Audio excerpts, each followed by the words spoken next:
Good evening, my Eco 2301 students. So this is going to be chapter 29, which is a chapter on financial systems.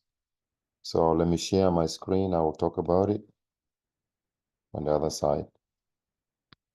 So we finished a chapter on GDP, and then we also finished a chapter on economic growth, which is 26 and 27. So in this chapter, we're going to talk about the concept of saving, investment, and the financial system.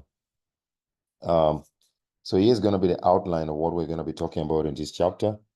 We're going to talk about the supply of savings in the economy, and then we shall also talk about the demand to borrow.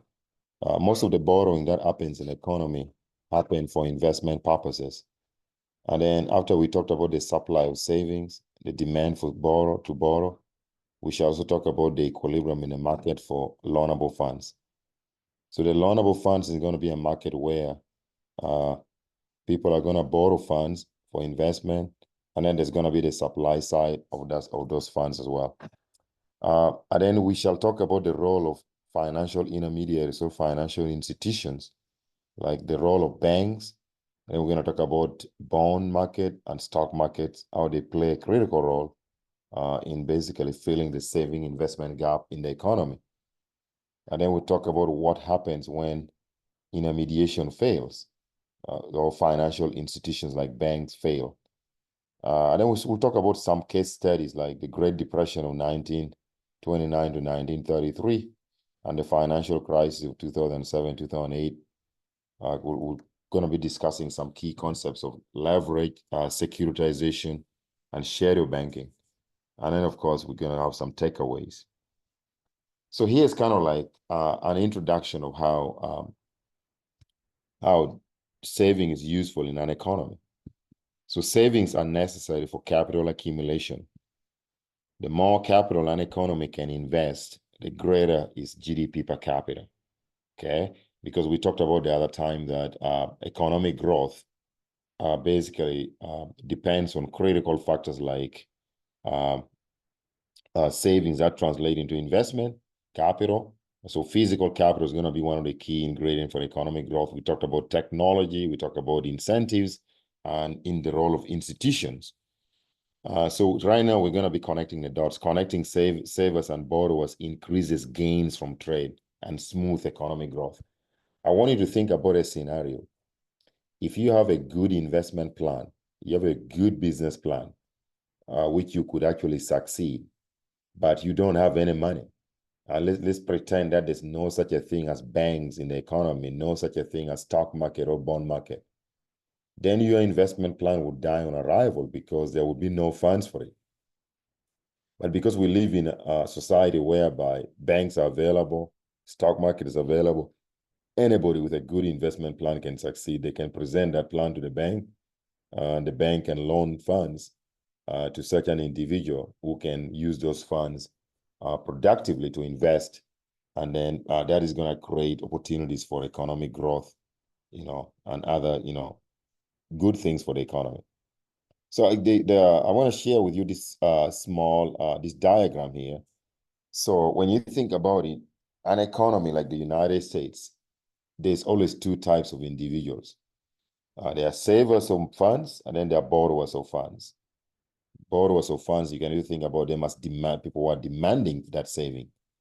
So people who are saving funds include American families or households, include farms, and what we call venture capitalists. You may also include government here if you are, because government can save funds as well. When tax revenue exceed government spending, that means the government is saving. Although that's not very typical with our federal government, but we know there's a lot of saving that takes place at the state and local government levels.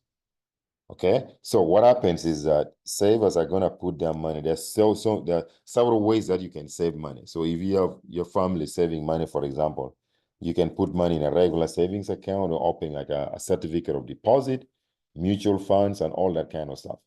Or if you don't want to put money directly in a bank, your family can also invest in the bond market. Okay, we're going to distinguish shortly with the difference between a bond investment and a stock investment. So if they don't want to invest in a bond market, they can also buy what? Stocks. So the idea is that whether you put the money in the banks or you put it in the bond market, invest in the bond market or stock market, those funds are going to be channeled to what? To businesses, mostly to entrepreneurs and other households who might be borrowing money for consumption. Remember, while some American households are saving money, some are borrowing. People borrow money for consumption, like consumer loans, like credit cards and stuff like that. So that's just how kind of like how the financial institution brings people together. But before I go actually further, I just want to distinguish something that your textbook doesn't do very well. I want to distinguish something here. Here for a second. So let me open a little slide here.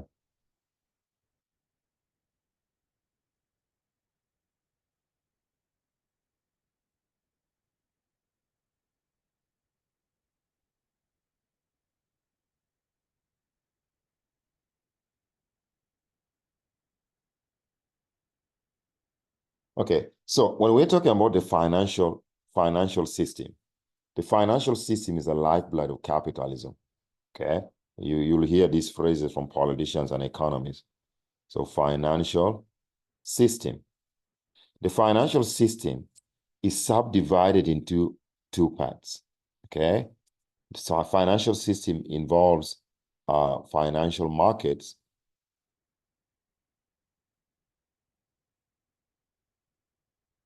and financial institutions.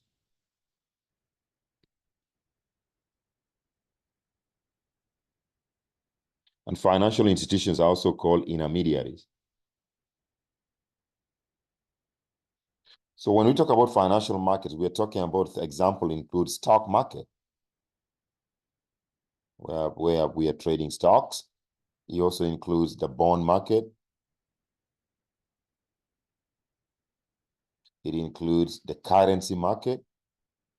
That's a market where people are trading foreign currency, where people, you can buy Japanese yen and maybe for a low price, and then you sell it in the future to make a profit. So there are a lot of entities that trade in currency. So there's a huge market out there called the currency market. And then of late, we also had the development of cryptocurrency. So cryptocurrency market. So all these markets that's all collective is what we call the financial markets. So a lot of companies are raising investment capital by issuing stocks, by issuing bonds, corporate bonds, okay? Or issuing other forms of what? Notes that can allow them borrow money directly from the market. On the other side, we have financial institutions or intermediaries. So financial intermediaries are going to be things like banks. And when I talk about banks here, I'm talking about regular commercial banks. We also have what we call the non-bank financial institutions. Non-bank financial institutions. I just say non-bank financial, which include things like mutual funds, insurance corporations, hedge funds,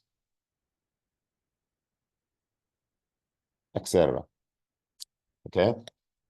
So collectively, these financial institutions and financial markets is what we call a financial system. So we need an economy to function very well. It means that we need to have a fully functional financial system, meaning that the banks are operating well and our financial markets are operating well. The stock market is not crashing and all that kind of stuff. So that's what we're going to be talking about. So when we talk about savings by American families or American companies, you can save money in the stock market by buying stocks, okay? And that's going to also lead me to a few definitions here. I know a lot of you are very confused because maybe you have never invested in the stock market, or the bond market. So there's a distinction between stocks and bonds. Okay, so let's talk about stocks versus bond market. What's the difference? So first of all, a stock, when you buy a stock, is an equity investment. Stock investment, you're investing in equity. If you're buying a bond is a debt market. It's a debt investment. A bond is a debt investment. You're investing in debt.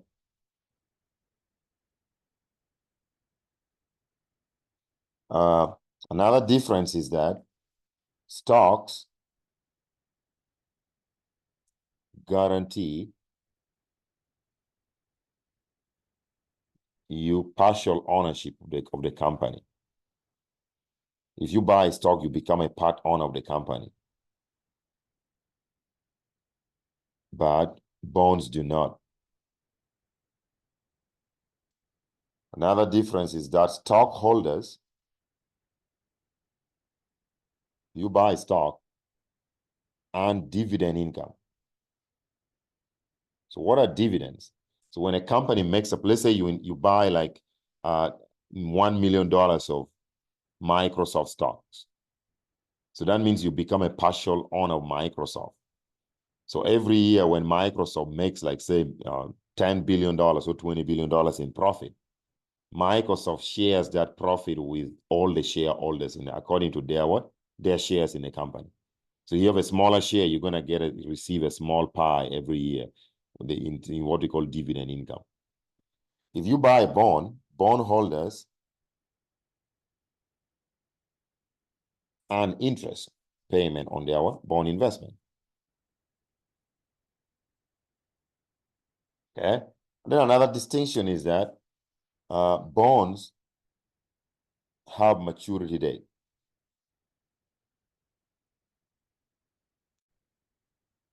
You always hear that people are investing in a 2-year, maybe corporate bond or treasury bond or a 30-year bond, those kind of stuff. So bonds mature. You can buy a 5-year bond, while stocks do not have maturity date. You don't hear people saying that I'm buying a 2-year Microsoft stock. No, that doesn't make sense. Do not have maturity dates.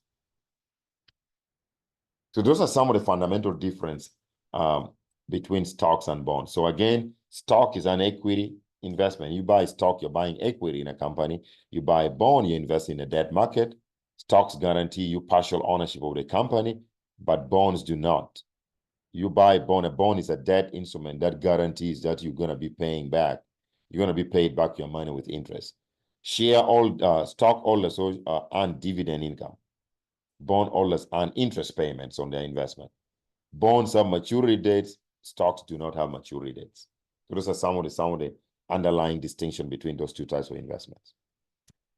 So saving income that is not spent on consumption goods, what we call your savings. An investment is the purchase of a new capital good. So we talked about some of this even in the past. So there are 4 major factors that determine the supply of savings. One of them is what we call smoothing consumption. People don't want to consume everything that they have today. They want a smooth consumption across their lifetime horizon. That if you're working when you're young, you don't want to eat everything that you're earning today, because when you're old, when you're retired, that income is going to dwindle. You don't have any income coming in. So you better spread your consumption across period. When you save some money for your retirement, you spend some when you eat a little bit, and then you're going to eat later too when you retire. So that's what we call consumption smoothing. That's a role of saving. Trying to smooth this consumption across your lifetime horizon. And then there's also what they call impatient.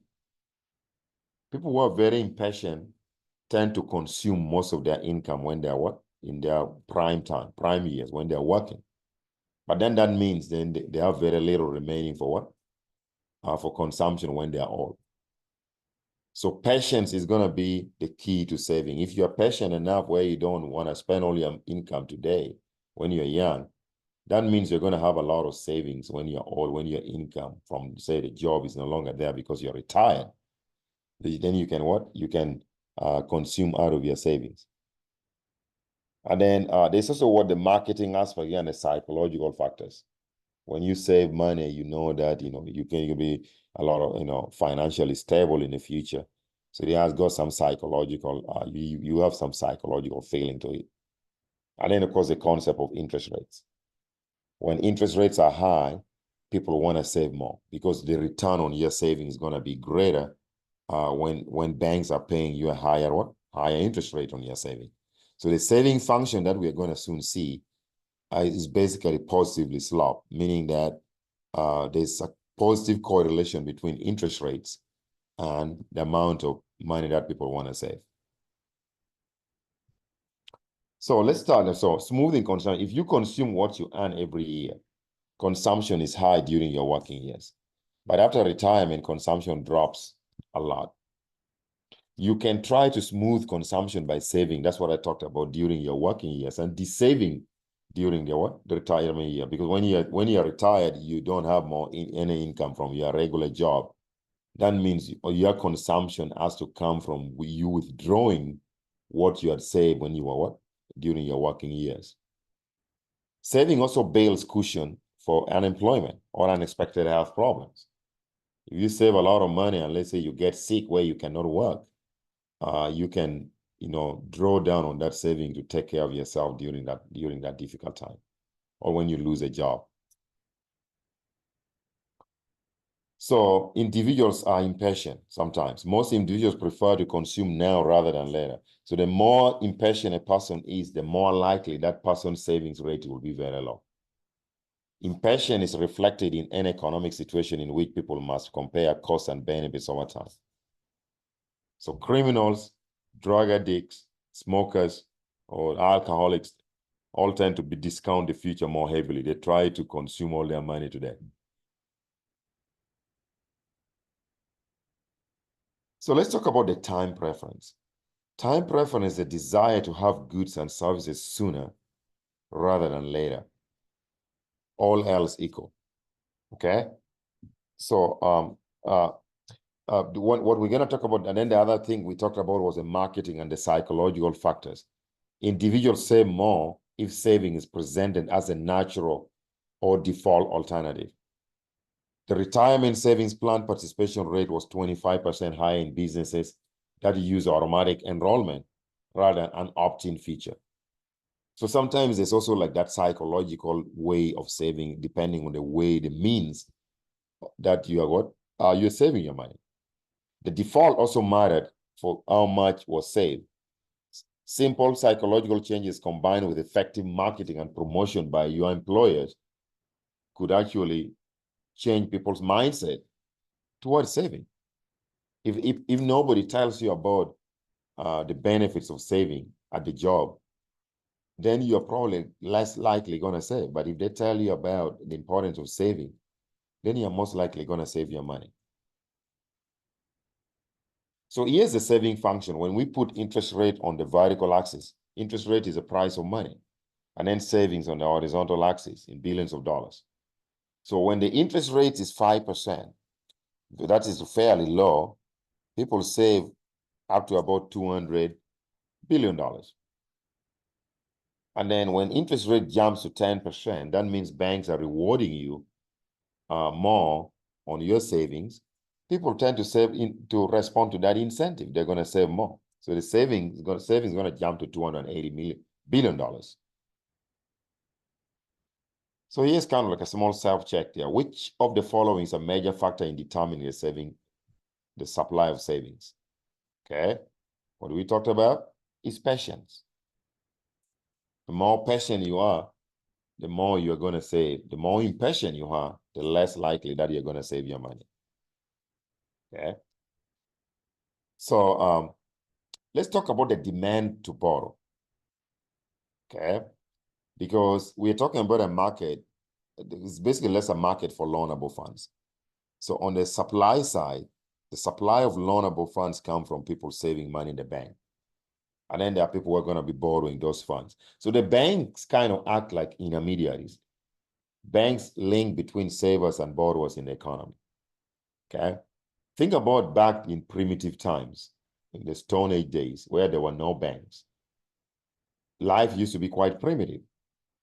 Okay, so you could, people would borrow maybe resources on it. Maybe there was no concept of money as well. You borrow something from your friend on the street, and sometimes you don't pay back, then the fight breaks up.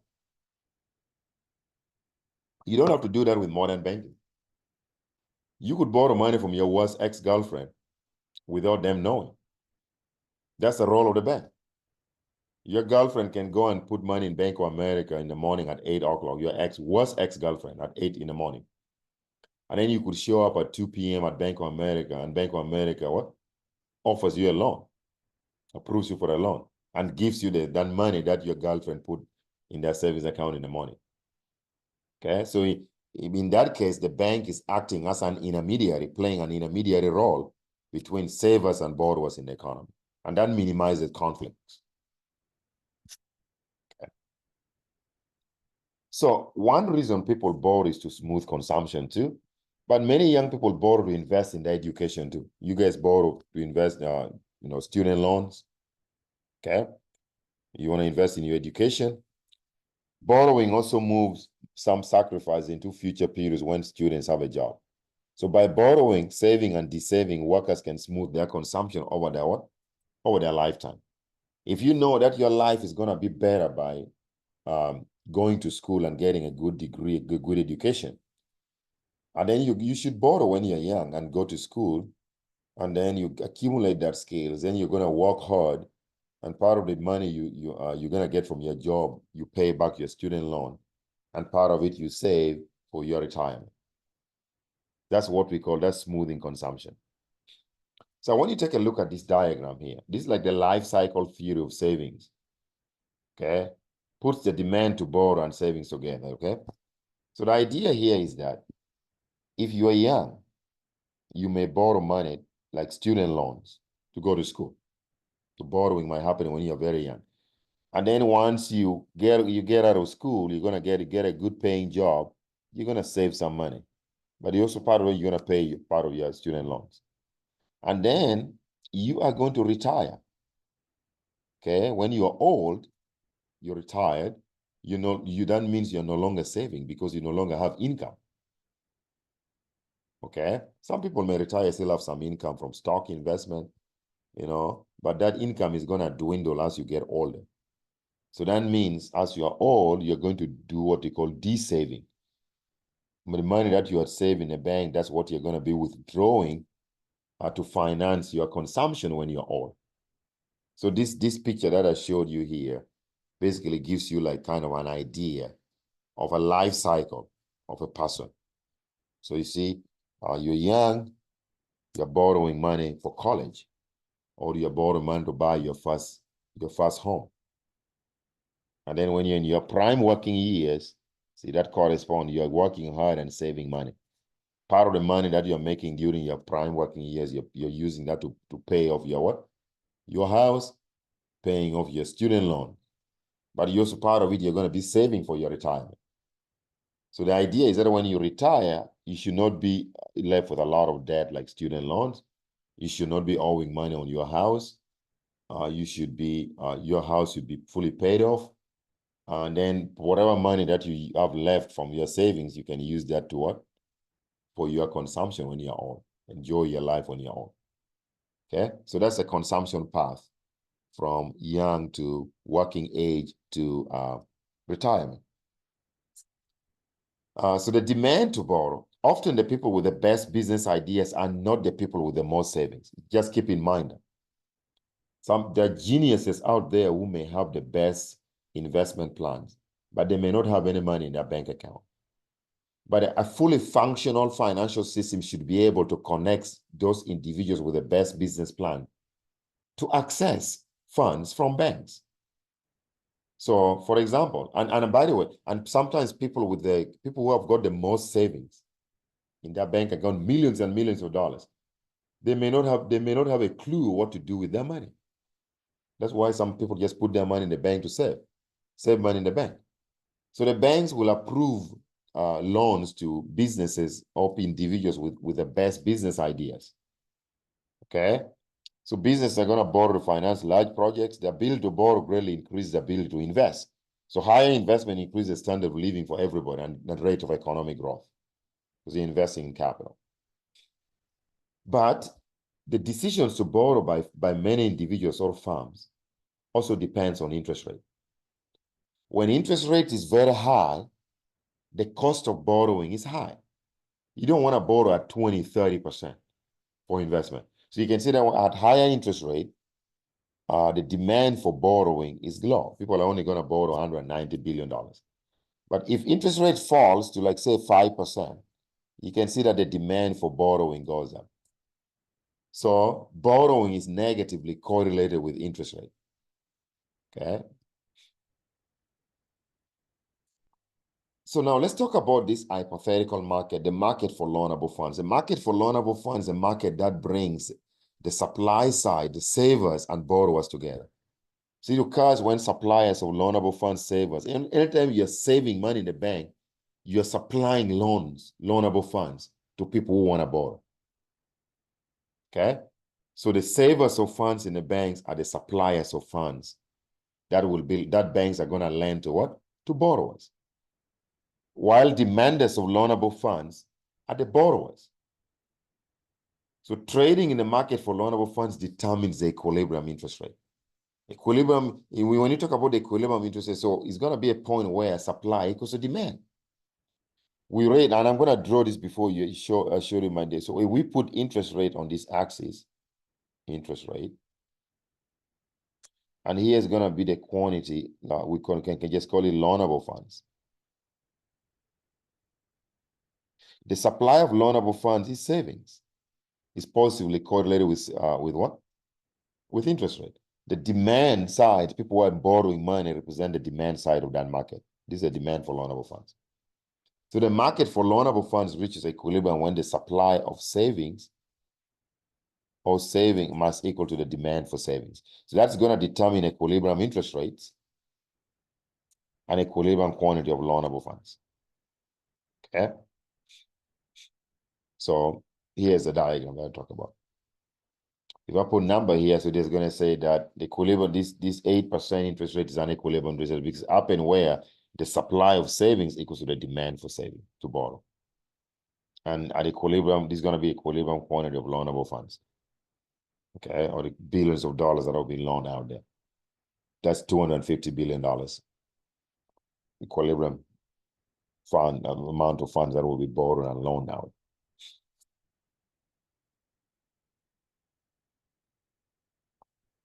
So let's talk about something here.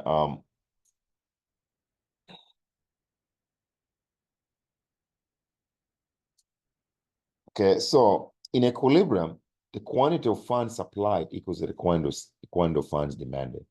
The interest rate is going to adjust to equalize savings and borrowing. If the interest rate is higher than equilibrium, the quantity of savings supplied is greater than the quantity of savings demanded. That creates a surplus of funds in the market. Just like we talked about any surplus in the past. For example, let me give you this diagram. If interest rate is set high, let's say at 10%, this market is not going to be in equilibrium because if I draw a line from that 10%, I'm going to hit the what? The demand cap because interest rate is too high. People are going to demand less loans. But at that interest rate, individuals are willing to save more. So the supply of saving exceeds the demand for saving. So this gap here is what we're calling a surplus of what? Surplus of funds or surplus of savings. So if that is the case, that means banks are going to be stuck with a bunch of money that nobody wants to borrow because interest rates are very high. For banks to get rid of these surplus funds, there must be a downward pressure on interest rates. So interest rate is going to fall back to equilibrium. And the converse is true. If there's an interest rate which is below equilibrium, such as like 6%, this is going to create a shortage of funds because at 6%, the market is not in equilibrium. If you draw a line across, you're going to hit the saving function first. This all my people are going to save. But you continue drawing that line, you hit the demand curve here. People are going to demand this much loans. So any interest rate below equilibrium, such as 6%, creates what? Demand exceeds supply. So this gap here is what we call a shortage. There's going to be a shortage of what? Of funds. In other words, people have saved less than what people want to borrow. More and more people want to borrow, but there's less money available to borrow. So this is going to put an upward pressure on interest rate. Anytime there's a shortage of funds, interest rate is going to climb back to equilibrium. Okay. That's why I'm talking about here. So when interest rate is 10%, it falls back to equilibrium. If it's below equilibrium, such as 6%, we're going to go back to equilibrium. Because below equilibrium, that means there's a shortage. You draw a line across this gap here is what we're calling a shortage. So that's going to force interest rates to rise. And then again, when the interest rate is 10%, that's going to create this gap here between supply and demand is what we're calling what? Surplus of funds. When there's a surplus of funds, interest rate is going to fall back to equilibrium. So that's the role of interest rate, adjusting to make sure that the market for loanable funds will always be in equilibrium. So I said, if there's a shortage of loanable funds, the interest rate will always increase. We talked about that. Okay. So changes in economic condition will shift the supply or demand curve. The shift will change the equilibrium interest rate and quantity of savings. For example, if people become more thrifty basically the idea that people don't want to spend money, they're less extravagant, they want to save all their money. Like anytime you get $1 in your wallet, it's like you see you say to yourself, this is mine now. I'm not going to spend it, I'm going to save it. If people become more and more thrifty, that means they're less extravagant. That means they're going to save more. That mindset, psychological feeling that they want to save more, is going to can drive savings. So this the new saving line or the supply for saving is going to shift to the right. So the initial equilibrium was 8% before this happened, before people started to become more and more thrifty. When they became more thrifty, the saving line shift to the right. So the new equilibrium is going to fall. It's going to be where the red line intersect the blue line. So the interest rate is going to fall from 8% to 6%, and equilibrium is going to move from 250 to $300 billion. Okay, that's it. So the desire to save, or when people become more and more thrifty, they're going to save more. So the supply of savings is going to shift to the right. But if people become more and more extravagant or more impatient, that means they want to spend all their money today rather than save, then the supply curve will shift to the left, supply for savings. And if the supply shifts to the right, that means the new equilibrium is going to be somewhere here. That the new equilibrium is going to lead to an increase in interest rates and a decrease in equilibrium quantity. What about if investors become less optimistic? If American business become less optimistic of the economy, they think something is wrong with the economy, they're going to downsize. Nobody wants to invest in an economy which is what? Which they don't believe is going to earn them any return. Okay?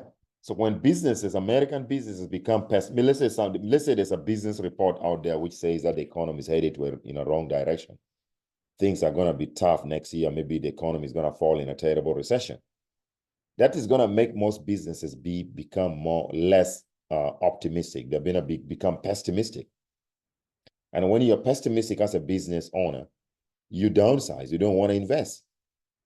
Because you're downsizing your company, that means you're no longer going to be borrowing funds for investment. You're downsizing instead. So the demand for loans is going to fall. Once the demand falls, the equilibrium is gonna move from that point to this point where the red line or that orange looking line intersect the blue line. So equilibrium interest rate is gonna fall from 8% to 6%, and equilibrium quantity of funds is gonna fall from 250 to $200 billion. Okay. Let's talk about financial intermediaries a little bit. But there are a lot more other things that I want to talk about here. Let's discuss what about, we'll talk about like what we call crowding out effect later. But there are several other factors that you could think about that could make people save more or save less. Okay. For example, we talked about that the saving function could shift to the right. This could be, what about, this could be due to like factors such as like government reducing taxes on people retirement savings. Like, we have like the government, the 401k, the IRA programs, the Roth accounts. These are retirement savings. If the government says that if you save money for your retirement 401k, you're going to pay zero taxes, then more and more Americans are going to want to save because they know they're not going to pay taxes on the interest income and on their savings. Okay. And one other way of boosting savings is government to tax consumption. Consumption tax is like sales tax. Let's say, suppose the government raises consumption tax to 20% or sales tax. That means anytime you buy something, you pay 20% tax. That's a lot. That's a very high tax on sales. So people are going to think twice. Why would I pay 20% anytime I buy something? I would rather save my money. See, so government policy like taxes on consumption or sales tax could actually tame the mindset of people to save more. So the saving line will shift to the right. There's also another thing that could affect investment. Let's say there's a new technology that companies want to invest in, like AI, artificial intelligence. We know that the invention of computers, the internet, many US companies wanted to invest in new technologies. They want to train their workers to use new technology. So they need to invest more by borrowing funds to train workers to know how to use the computers. Now, many firms want their employees to learn how to artificial intelligence. So anytime there's a new technology, that's going to boost investment. And therefore, the demand to borrow by firms are going to increase. So the demand curve is going to shift to the right when firms are confronted with a new technology that they need to invest in, like AI. We saw that with the computer revolution when we invented computers, the dot-com buzz, the internet. Okay, many companies wanted to invest in those new technologies. So that it requires more investment, more borrowing. So the demand is going to shift to the right, demand to borrow money for expansion. So again, entities such as so let's talk about financial intermediaries. Remember when I drew something here, I said at the beginning, your textbook did not bring that very clearly.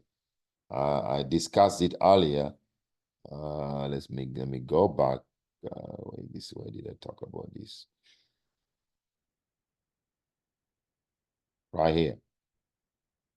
I say that the financial system is subdivided into financial markets and financial institutions. Okay, financial institutions are also called intermediaries. That's how I said financial institutional intermediaries. So they include banks, non-bank financial institutions like mutual funds, hedge funds, and other investment banks. So mutual funds, for example, if I ask you guys, what is a mutual fund? How do people invest in mutual funds? So the whole idea about mutual funds started with the idea that very few American families or households have a clue, they don't have a clue of how the stock market or the bond market works, how the financial system works. So that means only about 20% of American families actually can understand the stock market. They can go and buy stocks, invest in bonds, but the other 80% don't have a clue. So the question is, do we throw the 80% of Americans who don't have a clue about stock market under the bus? No. What we do is that there are banks out there called mutual funds. So let's say if I was ignorant about the stock market and I had $20,000 that I wanted to invest, but I have no clue about how the stock market works, I'm going to go to this bank called mutual funds. I'm going to say, okay, here's my $20,000. Help me invest those funds for me. When I'm ready to retire, you pay me back with the returns. And then, of course, the person, the bank that helps me to invest is going to charge me some small fee for helping me to invest. That's what mutual funds are. So mutual funds are going to collect like what? Resources from different American investors. And some investors, don't get me wrong, some American households actually know how to invest in the stock market, but they simply don't have time because maybe their job, their jobs don't allow them time to spend time investing in the stock market or bond market. So they would rather trust somebody else to do that on their behalf, a financial professional. So that's what mutual funds, all these large banks like Bank of America, Citibank,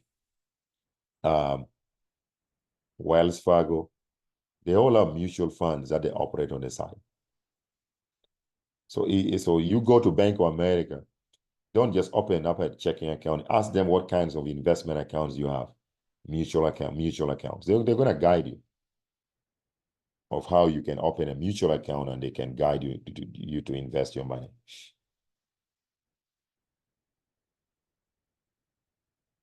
So let's go back here.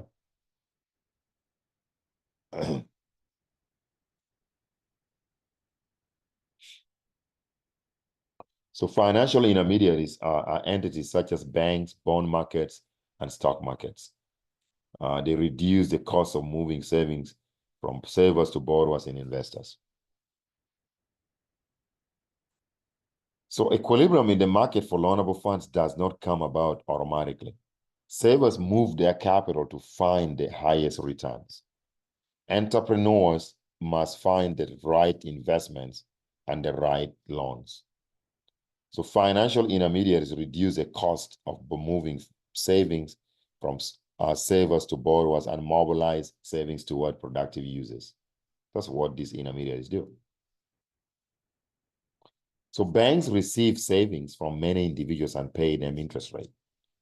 And banks make a lot of money. So let me show you guys, banks don't do this like, they don't do charity.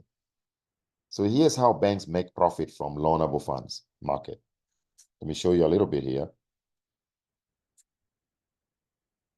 So the idea is that people save money. Savers deposit money in their bank.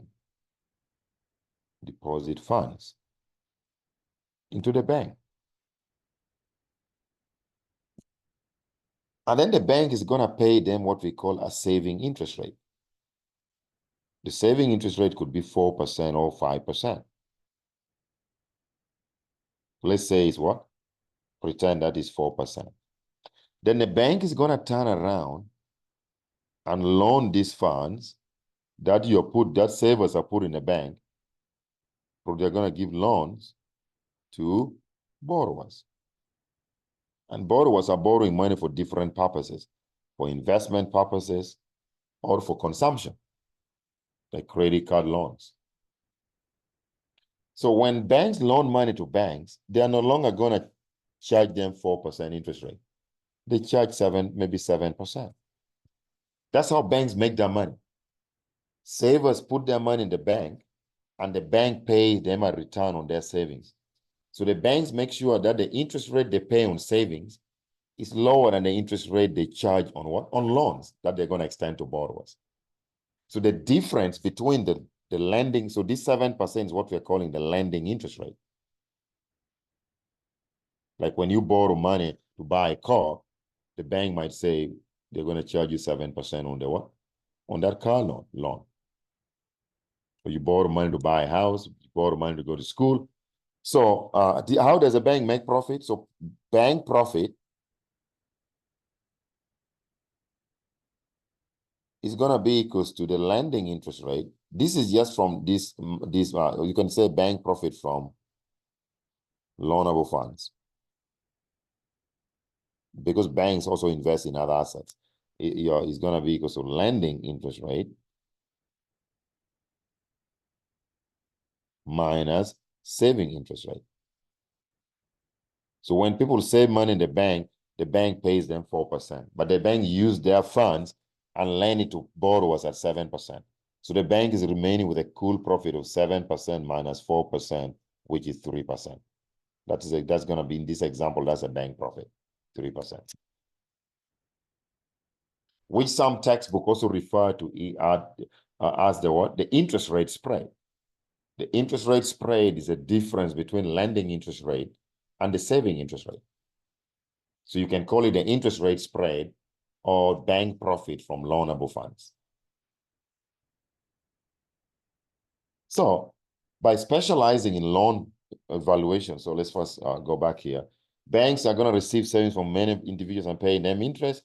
They loan these funds to borrowers, charging them interest. So banks earn profit by charging more for their loans than they pay for savings. That's what I just described. They earn this money by providing services such as evaluating investment and spreading risk. So by specializing in loan evaluations, banks are better able to decide which business ideas make sense. So because banks specialize in this industry, if you go to the bank and let's say you are a potential investor, maybe you have a plan that you want to execute, you need $2 million from a bank to invest in your small business. The bank loans officers are going to evaluate whether what you're telling them is actually feasible. If it's not feasible, then you're going to get denied the loan. Okay. Sometimes banks are going to use like what they call rationing of funds. So let's say you ask for $2 million. The banks are going to say, that seems it seems too high. Why don't we start with $500,000, $500,000 instead of $2 million? That's what we call credit rationing. Yeah, the word is credit rationing, because a bank knows that if they give you $2 million, maybe you may not have the ability to pay back. So they're going to start with a smaller amount. So banks coordinate lenders and minimize information costs. Banks spread default risk across many lenders. Banks also play a role in the payment system. So the main function of financial intermediaries is to mobilize savings toward productive users. That's right.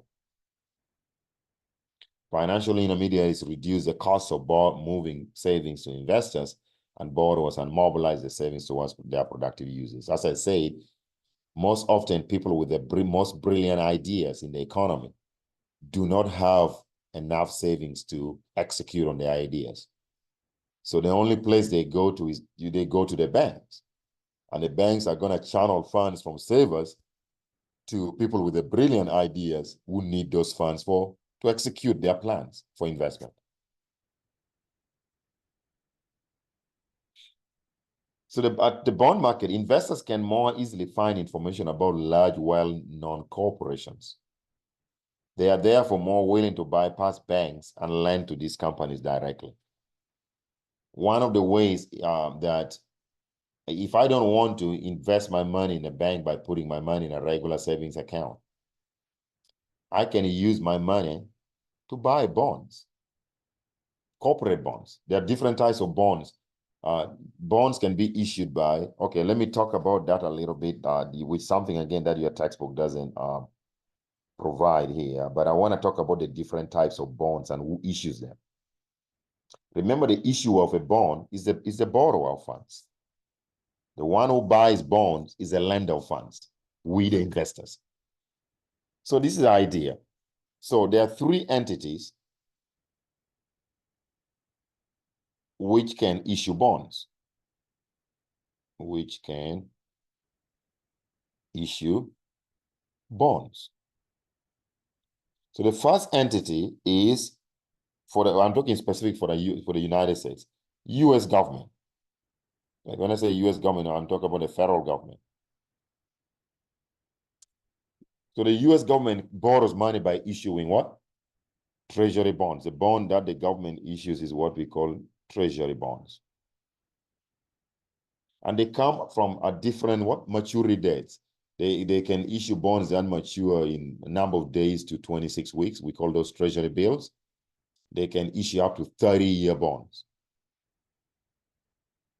So if bonds are not being issued by government, they can also be issued by corporations like Microsoft, GE, okay, General Electric, Apple, any company, major company out there. So bonds that are which are issued when corporations are borrowing, they issue corporate bonds. So those bonds are called corporate bonds. And then the third class of entity that can issue bond is going to be state and local governments. When I say state and local governments, I've generalized all forms of governments that are not federal government. That includes state government, city government, municipalities, county level governments, even counties. Like in Texas, we have about 230 counties in Texas. they can borrow by issuing bonds. So the bonds that are issued by state and local governments is what we call municipal bonds.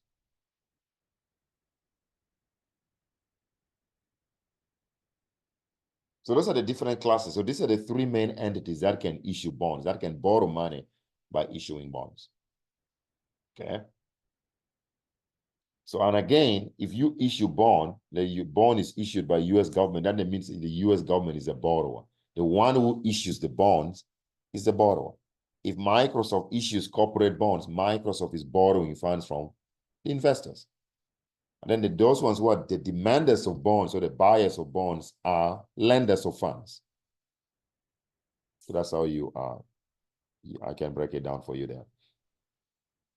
So a corporation acknowledges its debt by issuing a bond, corporate bond that I talked about. A bond is also known as an IOU document. So IOU means I stand for I owe you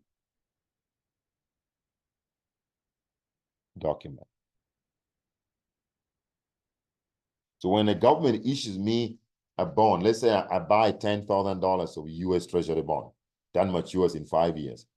The US government is going to issue me a certificate which says I owe you $10,000, which I must pay back to you in 5 years with interest. Because bondholders, as I said in the earlier on, earn interest on their bond, on their investments. So the bond contract lists how much is owed, the rate of interest, and when payment is due. So that's why bonds have maturity date. It could be a 30-year bond, it could be a 20-year bond, 10-year bond, 15-year bond, 5-year bond, to the shortest maturity treasury bills. Okay. So bonds are a way to raise a large sum of money for long-lived assets, and they can be paid over a long period of time. So all bonds involve default risk and the risk that the borrower will not pay back. Because if a corporation issues corporate bonds, what about if a corporation goes bankrupt? That means they may not be able to pay you back your money. So they could be risky.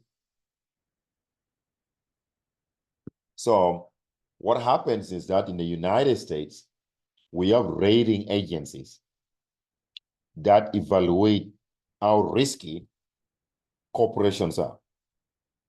So they're going to basically stamp those corporate bonds that are issued by corporation depending on the degree of riskiness. So they rate those bonds. So AAA rated bonds, those are the bonds where people believe, the market believe that those companies are less likely to default. So those bonds are they are default risk-free almost. They include even US Treasury bonds, and some good American companies like Microsoft, they are also AAA rated bonds. But the US Treasury bond is a AAA rated bond. Because the United States as a government, much as we have a lot of debt, our debt is about $34 trillion as I talk now. Total debt, national debt. The US has never defaulted on its debt. So it makes American investing in American bonds less risky. So the default risk is zero. That's why the US Treasury bonds are rated AAA. But as the company is viewed as risky, then we're going to be having like BBB, CCC, BB to the junk bond or non-investment grade bonds. So the riskier the bond, the more interest rate that investors would demand on their investment. Because if your company is about to default, it's very risky, and they want to borrow money by issuing corporate bond, they need to pay a price for that. They need to pay a higher interest rate to investors who will take risk to buy those bonds. And then there's something else. Also, sometimes you could borrow money from the banks. Your credit could be the worst in the world. Maybe your FICO score is very low. But if you have collateral, banks sometimes give you a loan in a hurry, even if your credit was messed up. Believe me. If you go and tell Bank of America and they find out that is true, that you have a house which is worth $1 million and is fully paid off, You fully pay off your house. You have the house title with you. And you wanted to borrow $800,000, but you had the worst credit ever. They type your social security to check, the computer kind of like blows up because your credit is the worst ever. Bank of America is still going to loan you the money because Bank of America knows that you have a house worth $1 million. Should you fail to pay that $800,000, they're going to come after your house. So you're going to put in your house title, give it to Bank of America, and Bank of America is going to loan it. So now Bank of America has your house title with them. So in case you default, they already put a lien on your house. They're going to sell the house to recover their money. So what you must put in place to guarantee that an asset of value where if in case you in default, the lender is going to come after your asset. Whatever that asset is, that's what we call collateral. So collateral is something of value that by agreement becomes the property of the lender if the borrower defaults, like your house title to your car, those kind of stuff. So something that of value that becomes property of the lender if the borrower defaults is what we call collateral. So let's talk about crowding out.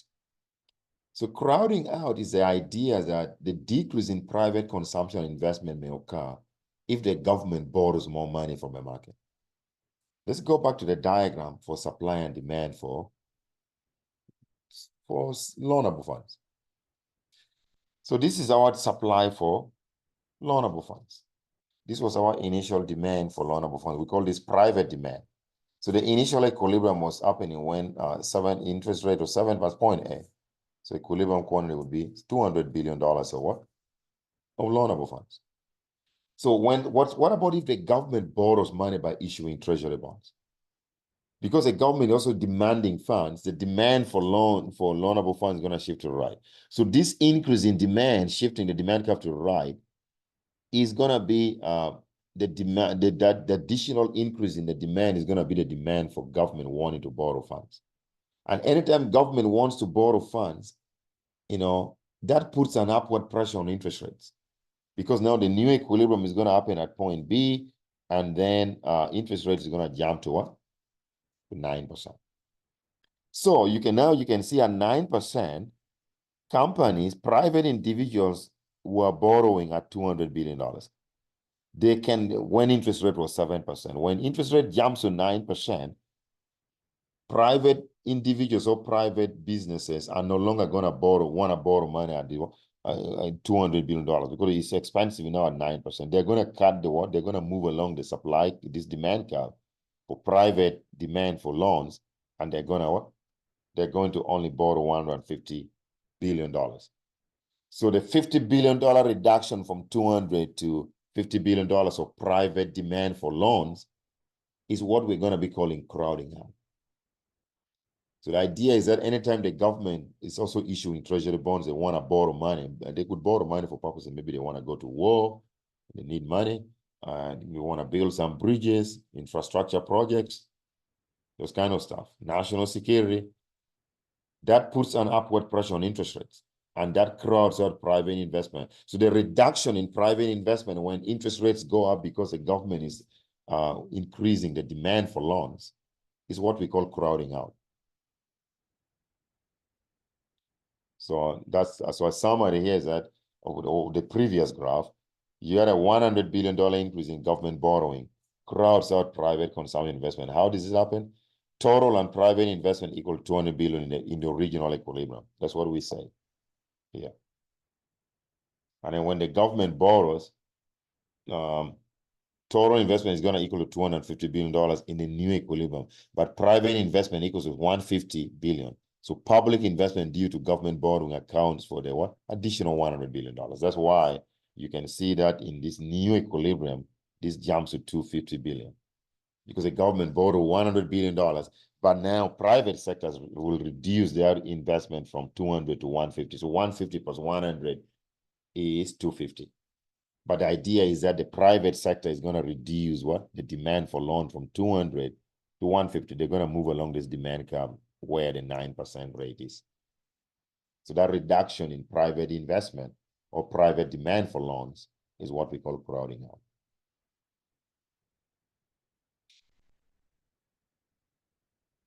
So U.S. government bonds, treasury securities are desired because they are easy to buy and sell, and the U.S. government is unlikely to default. So we talked about this. So treasury bonds, they can be 30-year bonds. They pay interest rate every 6 months. They can be treasury notes, which mature from 2 to 10 years. They pay interest rate also every 6 months. Or they could be what we call treasury bills, are the shortest maturity bonds that government can issue.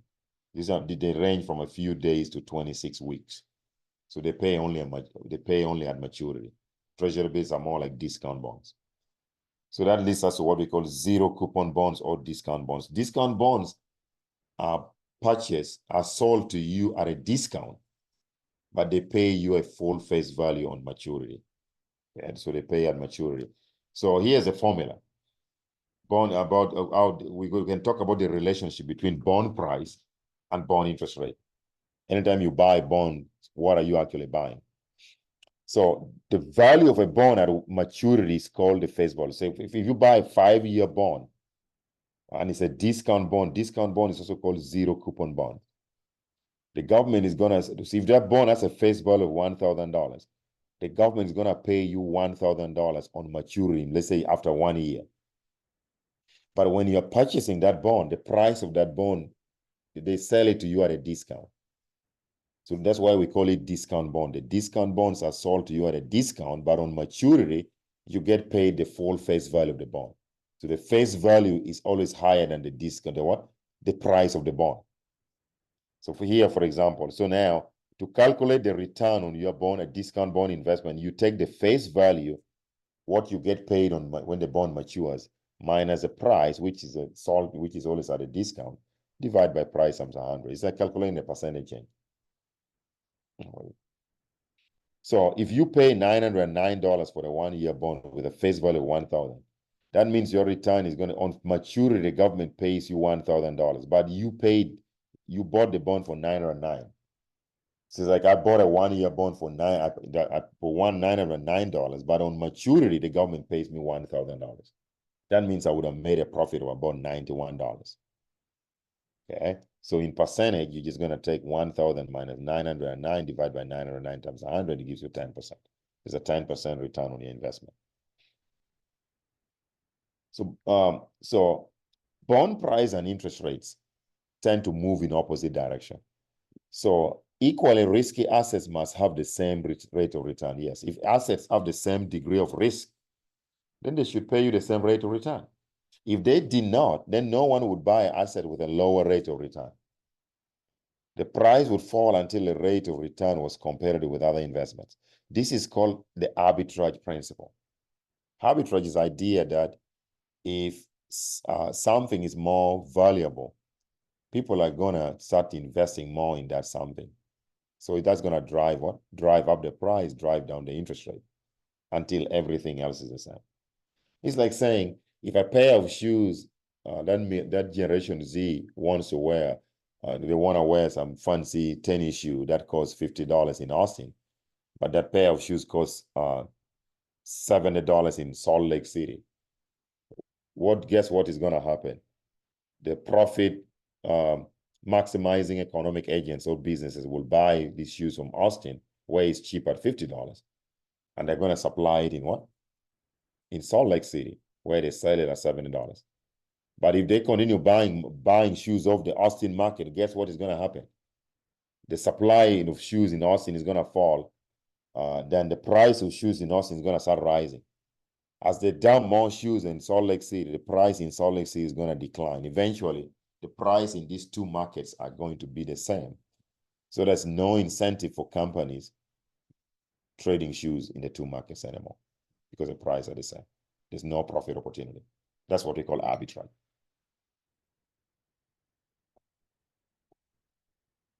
Okay. So arbitrage is the buying and selling of equally risky assets. When one asset is more than another, arbitrage ensures that equally risky assets earn equal returns. That's true. So bond price and interest rates, let's continue. Interest rates and bond price move in opposite direction. I told you that. If bond price is high, interest rate is low. Or if interest rate is high, bond price is low. Interest rate is low, bond price is high. When interest rates go up, bond prices fall. When interest rates go down, bond prices rise. That's they move in opposite direction. So this tells us that in addition to facing the default risk, people who buy bonds also face what they call the interest rate risk. What do I mean by that? So a lot of times there's a lot of misconception out there. If you buy a 10-year government bond, 10-year means that bond matures in what? In 20 years. It doesn't necessarily mean that you are going to be holding that bond for 10 years, even though it's a 10-year bond. As a matter of fact, you can buy a 10-year bond today and sell it after a week before even it matures. It matures in 10 years. But remember, if you sell that bond before maturity, the price that you may sell it for might be lower than the price you paid for it. So here's the deal. I want you guys to understand the idea about investing in the bonds. So let's say you bought a 5-year bond. 5-year bond means a bond that matures in 5 years for $1,000 today. Okay? So let's say at an interest rate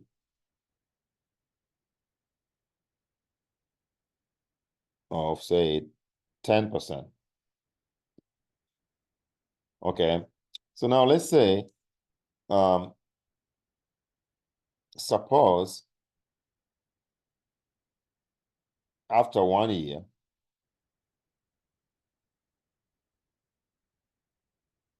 interest rate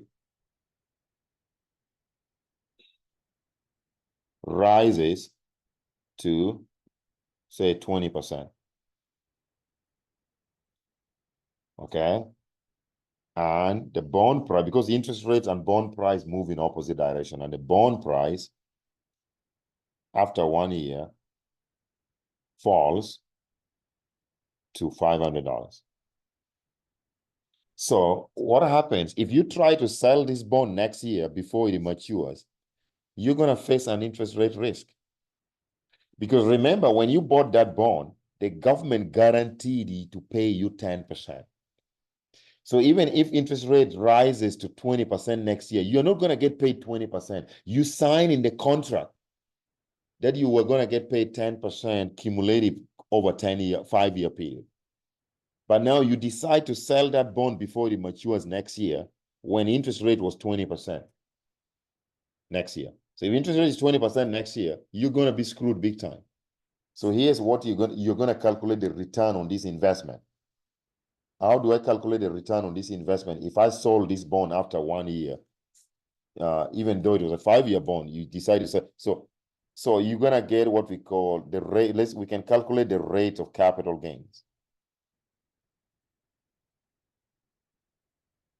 First, the rate of capital gains is part of your return.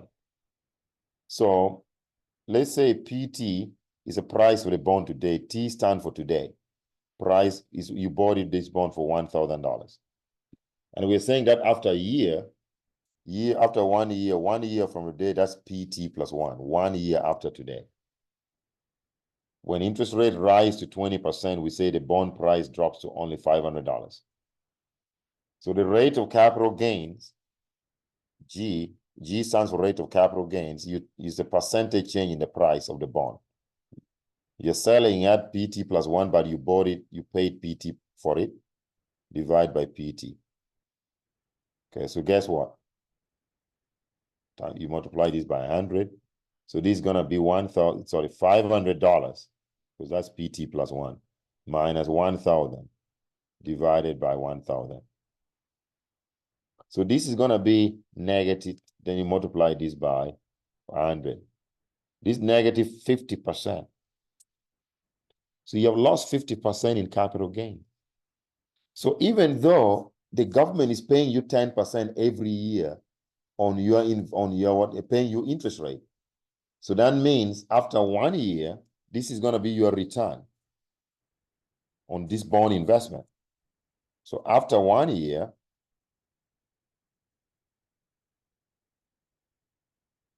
your rate of return on this investment is going to be the 10% that the government is paying you annually. So after 1 year, you're going to earn 10% for sure, because that's what you signed in the contract. Plus the rate of capital gains, which in this case is negative 50%. So you have lost 40%. This negative 40%. That's your total, that's your rate of that's your return on this investment. So what have we learned? When interest rates are rising in the economy, it punishes bond investors, because the rate of capital gains is going to fall. Then when bond prices will fall, if they try to sell that bond with higher interest, when interest rates rise on them, they are going to lose money. So that's what we're calling the interest rate risk. Okay. So when interest rates go up, bond prices fall. When interest rates go down, bond prices rise. This tells us that in addition to facing the default risk, people who buy bonds also face what we call the interest rate risk. Okay. Which affects the rate of return on the bond investment. So the risk that a borrower will not pay back the loan, we know that that's a default risk. So let's talk a little bit about stock market. So instead of businesses issuing bonds, because you issue bonds to investors, they're going to give you money, but you must pay them their money with interest. The difference is that the only thing is that if you issue them bonds, they don't own the company. You just owe them money, which must be paid back with interest. So issuing bonds is not anything different from borrowing money from a bank. So a corporation has two options. Either you just go borrow $2 million direct from a bank, you're still going to pay interest rate on that loan, or you issue corporate bonds. Corporate bonds and bank loans are almost the same thing, although the interest rate might be different. Interest rate on bank loans might be different on interest rate on bonds. So businesses can fund their activities by issuing stock or shares of ownership. Stocks are traded on organized markets called stock exchange, like the New York Stock Exchange, or they can also be traded over the counter, what they call the OTC, over the counter stocks. The NASDAQ is always regarded as an OTC market. You guys know what NASDAQ stands for? NASDAQ stands for National Association of Securities Dealers Automated Quotation System. Okay, I know you guys always do. You heard people talk about NASDAQ. What does it stand for? Again, let me write here. So so there are two types of stocks. Stocks can be traded on the actual floor of the stock market, what we call organized exchanges.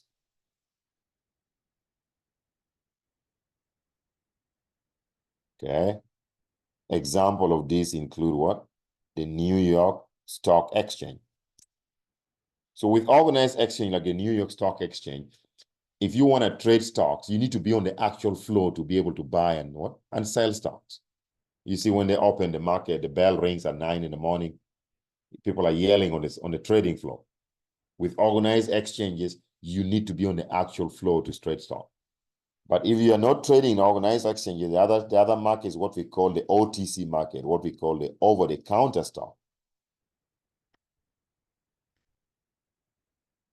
Over-the-counter market. So that is OTC, over-the-counter market. So with over-the-counter, you don't need to be in a specific location like on the actual trading floor to trade stock. You can buy stock from your bedroom while smiling. From anywhere. OTC, you don't have to be on the actual trading floor. A classic example of OTC is NASDAQ. So NASDAQ basically stands for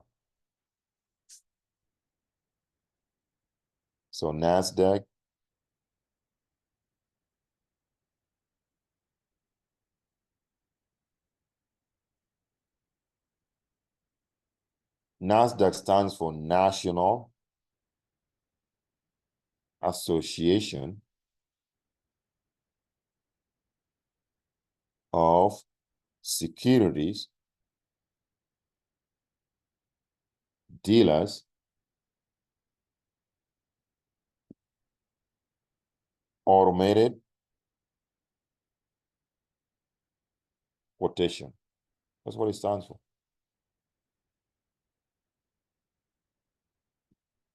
Okay? National Association of Securities Dealers Automated System, quotation system.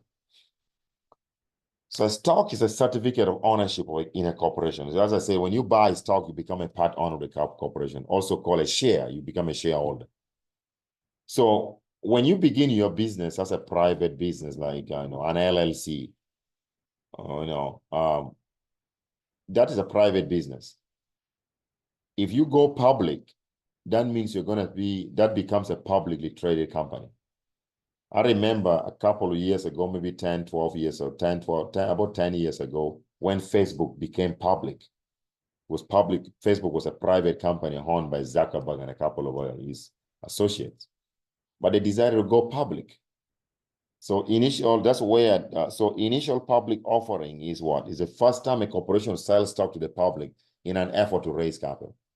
So that's when you're moving from private to publicly traded company.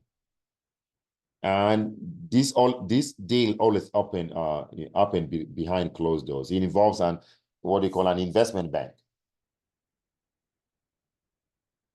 So the market where the initial public offering happening, when the stocks are first being traded, when you first go public, we call this a primary market. So in the primary market, what happens is that an investment banker is going to get together with a company that is vying to go public. And the investment bank is going to do the valuation and their numbers, and they're going to guarantee a stock price for that company that is going public. But then those stocks are going to get retraded in the what? In the secondary market. So anytime you wake up every morning and you buy stock, you're not trading in the primary market. You're trading in the secondary market. This secondary market is a market where initially offered stock, is through IPOs, get retraded.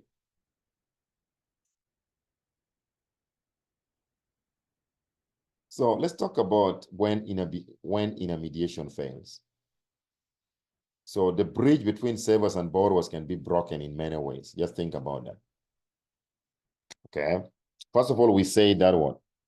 Savers they're supplying that saving to the banks. Household, farms, venture capitalists, this money could go to waste if they don't do it the right way. So these are some of the things that could make that happen. Things like insecure property rights, some of the things we discussed even in the previous chapter, politicized lending or government banks, interest rate controls, inflation, bank failures, and panics. If banks fail, then the savers' money would go to waste. That's right. In the United States, Congress passed a law in 1934 that created the FDIC. FDIC is a Federal Deposit Insurance Corporation. It insures up to about $250,000 of your savings or your deposit with any bank in America, okay, should that bank go bankrupt. But what if your funds are $1 million? That means the government is only going to compensate you up to $250,000. You're still going to lose $750,000. Okay? So that's why I'm talking about that. If something go wrong with banks, and banks can go wrong because of the mistake by our government. The government might have too much control on the economy, on interest rates that banks charge, or those could be state-owned banks which are inefficient, which are not being run efficiently. Okay? Those kind of stuff. The borrowers demand savings firms, and this. So now once banks fail, and then that means the savers' money are going to go to waste, then borrowers may not get those funds. Banks may tighten lending standards so that they don't lend money anymore.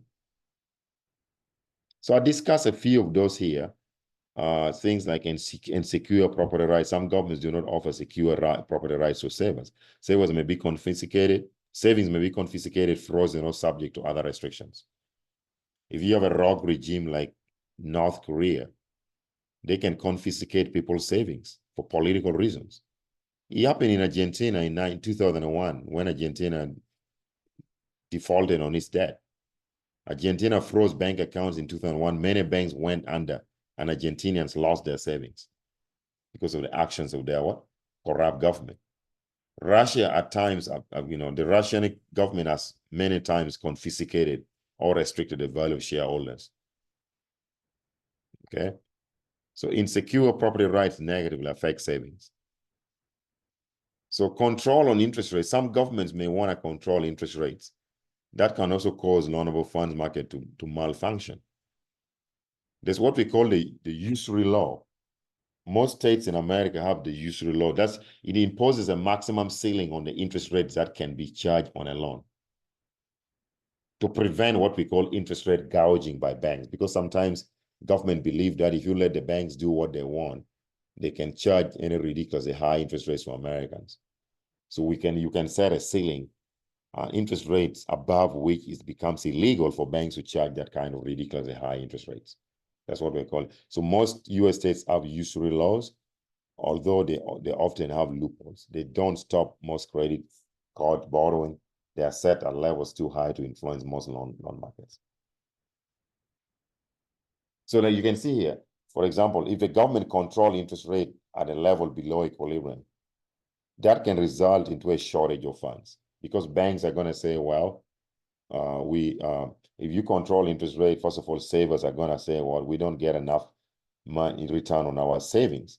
They're going to save less, and at low interest rate, people want to borrow more. So that brings shortage in the market. So those are the types of inefficiency I'm talking about. And then there's also what we call politicized lending. In many countries, most large banks are owned by the government.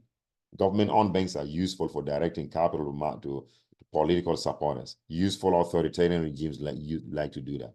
One study found that the larger the fraction of government-owned banks in a country had in the 1970s, the slower was the growth in that country's per capita GDP and productivity over the next several decades. So we can talk a little bit about bank failures and panics, how banks have failed, case studies of the United States. If you go back during the Great Depression was like the holy grail of bank failure. Over 4,000 banks in the United States failed during the Great Depression alone. This happened during 1929 to 1933 when Herbert Hoover was president of the United States. The economy fell. People could not pay back the loans. Banks failed. And keep in mind that the Federal Deposit Insurance Corporation was formed in 1934. So before 1934, there was no insurance on people's deposit. So people used to have what we call bank runs or bank panics. If I heard that a bank in my neighborhood had failed in 1930, my prediction would be that my bank would be next. So it kind of introduced some kind of panic in Americans that maybe I should rush and withdraw all my money before that bank fails. And that's what happened in 1929. Let me tell you one thing. If we all show up one morning at our bank locations, all Americans show up wanting to withdraw all their monies on one single day, the banks would fail. That's what we call it. People will have a run on the bank due to bank panics. They're panicking. Okay? This happened between 1929 to 1933. So many people lost their life savings when banks failed. Spending decreased, which meant that many businesses lost their customers and revenue. Many small businesses were unable to get loans or daily working capital and therefore failed. It took many years before the US economy was restored. And this was not only the US economy getting problems, it was a global problem. Europe was affected also severely. Unemployment in America during the Great Depression peaked at 25%, the highest in US history. 1 in 4 Americans was unemployed. In Great Britain, it was even worse. Unemployment peaked at 27.4% during the Great Depression era of 1929, 1933. And then, of course, recently, 2007, we had another financial crisis. This financial crisis came from the housing market. So lending up to the crisis, Americans borrowed more than ever in the early 2000s, 1990s to 2000. Borrowing was centered in the home mortgage and bank sectors. Banks were taking risk and lending money to Americans, not requiring deposit like down payments on the house. They were not verifying their documents properly. So they became willing to lend with much lower down payments. At the height of the housing boom in 2006, 17% of mortgages were made with zero down payment, you can imagine. So banks basically screwed them. So the result was that in 2007, most banks started defaulting. And that led to one of the worst financial crises in US history. So let's talk about the equity and leverage. Just a few concepts here before we wrapped up this chapter. It's a fairly long chapter. I will probably maybe lead some of you guys to study on your own. So honest equity is the equity that you have built up, like say in a house. So equity is you take the value of an asset minus the debt that you have on it. For example, if your house is worth $500,000, because some values are always going up. That's the value of your house. V stands for the value of the asset, the house. But the debt on that house, you took out a loan from the bank, you still owe the bank, say $200,000. That means the equity is $300,000.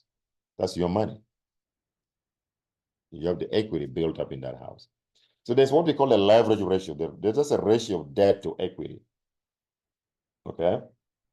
So if your equity is 300,000 and your debt is 200, so in this case, it's going to be 200,000 divided by the equity capital that you have built up in the house.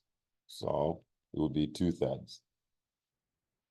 Okay, that's a low debt to equity ratio or leverage. I'll give you a little bit more. Insolvency, when a firm has liabilities that exceed its assets. So the financial crisis in the United States started with this fancy concept on Wall Street, the concept of securitization, where banks on Wall Street they were giving out mortgage loans, and then they would package those mortgage loans and sell shares in them. They transform mortgages into financial securities, financial assets. You guys probably heard about mortgage-backed securities. Okay, those were assets that were created from bundling mortgages and creating new financial products out of it so that investors could buy shares in those products. Okay. So the sale of a securitized assets gets cash, the buyer gets a stream of future payments. Bad loans were dumb on unsuspecting investors around the world. That's what happened. So housing prices started to fall in 2007. Delinquency and foreclosure rates more than doubled. Many homeowners owed more on their mortgages than what their houses were worth. Many banks and financial intermediaries ended up with loans and assets that are questionable in value. No value at all. So when you study the problem in American banking, what caused that financial crisis, it brings us to the concept of shadow banking. You know, the traditional commercial banks that take deposit from customers and give out loans, those banks are heavily regulated by government. There's heavy regulation. Like, you know, you go to, like, you think about any bank, in small bank, credit unions in your hometown, those are commercial banks. Those banks are heavily regulated by the federal government and the Federal Reserve System as well. But we have a group of banks, we call them non-bank financial institutions, which are not heavily regulated. Okay. For example, investment banks are funded by investors and are not insured by FDIC. You can imagine. Hedge funds. So shadow bankings include those types of investment banks that are funded by investors and are not properly regulated. Hedge funds, money mutual funds, and others. So, and those are the banks that got us into trouble. So the shadow banking system is less heavily regulated and monitored than traditional banks. So for years, regulators and policymakers were unaware of their importance. At the peak in 2008, the shadow banking system lent $20 trillion, which is considerably more than the traditional banks were lending. Okay, no matter they started getting busted in 2007, 2008 when the financial crisis hit. One of those shadow banking institutions was called Lehman Brothers, when they gave out bad loans and people defaulted, and those mortgage-backed securities that I talked about. So the bank defaulted and went bankrupt. Okay.